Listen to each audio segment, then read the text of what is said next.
It is tempting to accept Caesar's account as verbatim, given the extent of his first-hand knowledge of Gaul and Britain, and indeed we must concede that much of his description of Gallic society is likely to be accurate. There are good reasons, however, to doubt at least some elements of his description.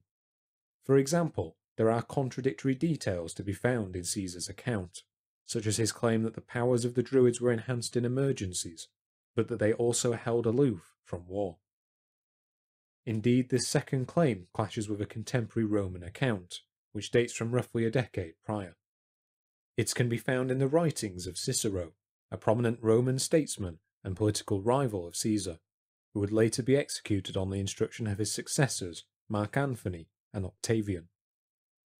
In a passage of his work on divination, he informs us that he can attest to the presence of such practices amongst the Druids, having met one himself in Rome. This Druid, who was known as Divisiacus, is described as using augury, a practice wherein the movement of birds was interpreted to predict the future, along with all other forms of natural phenomena. This same Divisiacus would appear in Caesar's account, this time listed not as a Druid, but as a leading aristocrat and ally of Rome.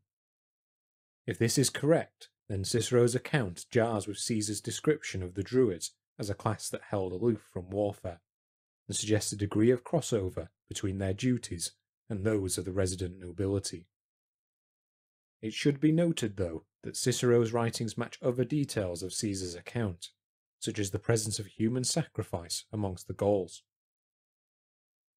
Finally, we should also remember that Caesar was a highly ambitious individual, one who would have known only too well how to play to his Roman audience.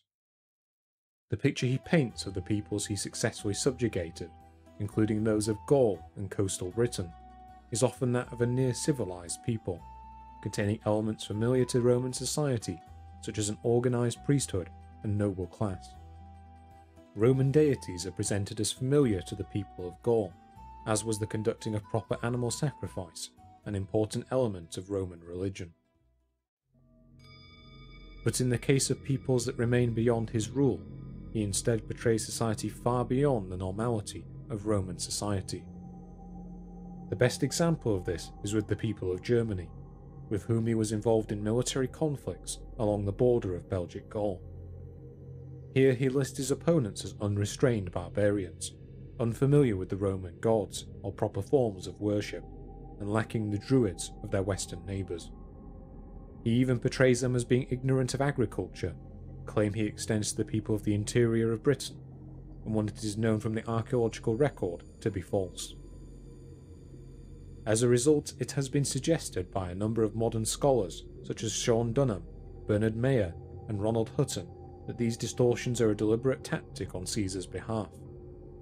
By portraying Gallic society as at least semi-civilized, with a resident set of priests and organised nobility, he was able to justify the inclusion of its people into an enlarged Roman Republic.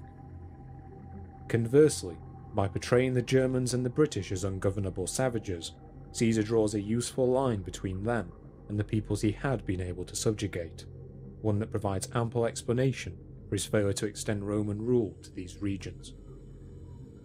This tendency for manipulation was indeed well known to Caesar's contemporaries, including the historian Gaius Asinius Pollio, who stated that Caesar was too quick to believe others' accounts of their actions, and to give a false account of his own actions, either on purpose or through forgetfulness.